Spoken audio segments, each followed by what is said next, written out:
Good day, I'm Theodore Henry and this is your JIS News for Friday, February 10, 2023. Residents of Dalby St. Thomas are awash with relief after the Fraser Hill storage tank replacement project was commissioned into service earlier this week.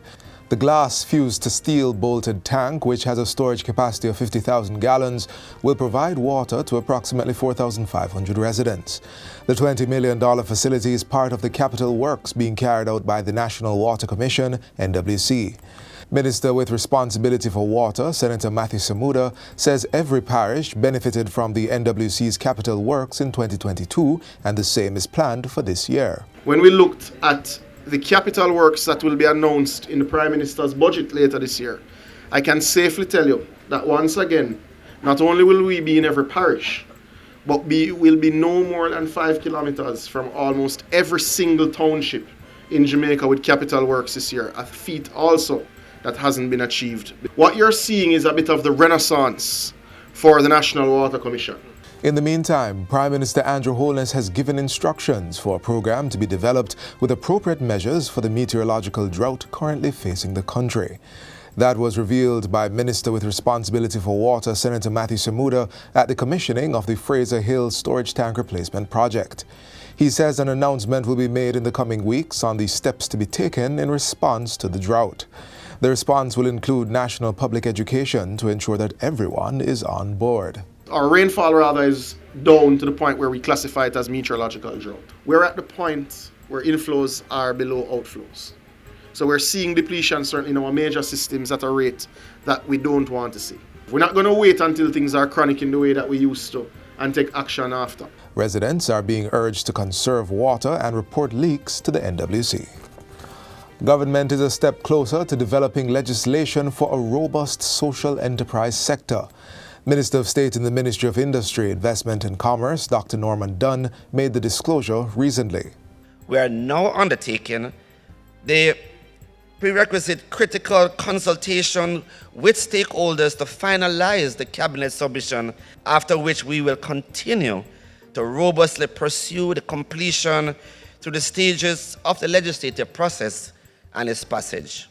The social enterprise sector comprises organizations with an objective of contributing to societal well-being and includes foundations, associations, not-for-profit organizations, and cooperatives. Dr. Dunn says the proposed legislation will allow players in this sector to benefit from many of the incentives now being provided to other businesses in the formal economy. Critically, this includes being able to trade on the Jamaica Social Stock Exchange and access financing, which is very critical for your success. Dr. Dunn was addressing the closeout ceremony for the British Council's Investment Climate Reform (ICR) facility project at the Spanish Court Hotel in New Kingston. The legal framework for Jamaica's social enterprise sector is being developed through a partnership involving the Ministry of Industry, Investment and Commerce and the Planning Institute of Jamaica with support from the European Union. 11 female entrepreneurs, primarily from Manchester and St. Elizabeth, have received equipment, tools and other inputs to kickstart their operations. The items were provided through a grant of 25,000 Canadian dollars from the Canada Fund for Local Initiatives, CFLI. They were officially handed over during an entrepreneurship showcase held recently at Zorn Moravian Church Hall in Christiana. The beneficiaries were successful business pitch competition winners who participated in the Young Women or Men of Purpose Entrepreneurship Training Program. The program is based in Manchester and course facilitators include experts from various fields as well as agencies that provide support for entrepreneurs. During the recent showcase, Member of Parliament for Manchester North Eastern, Audley Shaw, lauded the initiative and commended the women on the range and quality of products on display. Government is making prostate cancer testing more widely available to men as it seeks to reduce the disease burden on the population. The National Health Fund, in partnership with the Jamaica Cancer Society, recently signed contracts with 3 laboratories to carry out the prostate-specific antigen PSA tests for NHF card beneficiaries. The contracts were signed with Central Medical, Biomedical, and Fleet Diagnostic.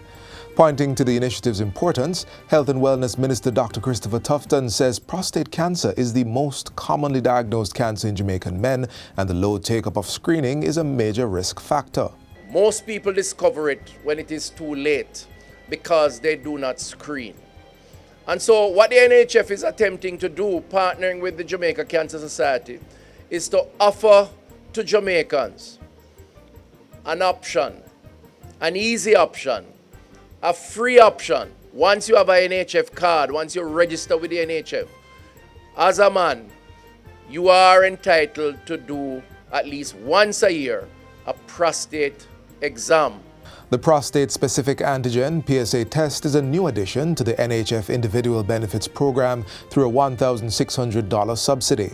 It is given to men 40 years of age and older with an NHF card.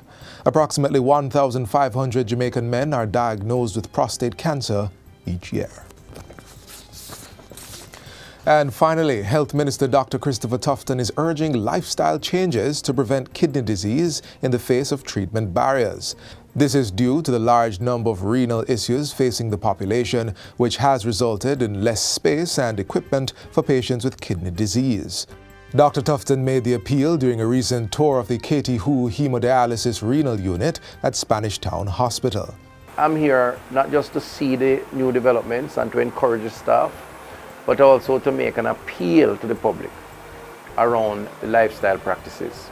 Because what we are seeing is that NCDs are non-communicable diseases, hypertension, diabetes, renal failure, cardiovascular disease, strokes and so on, are becoming more dominant in our population and are occupying our hospital beds, and indeed, most importantly, are a major debilitating factor for our citizens. 4 months ago, the renal unit at Spanish Town Hospital received 10 refurbished hemodialysis machines from Renal Dynamics, a medical supply store in the United States. The nearly $30 million infrastructure development was funded by the Culture, Health, Arts, Sports and Education JIS Fund. It is expected to relieve the hospital's waiting list of over 400 kidney patients. And that is it for JIS News Today. I'm Theodore Henry. Thanks for watching.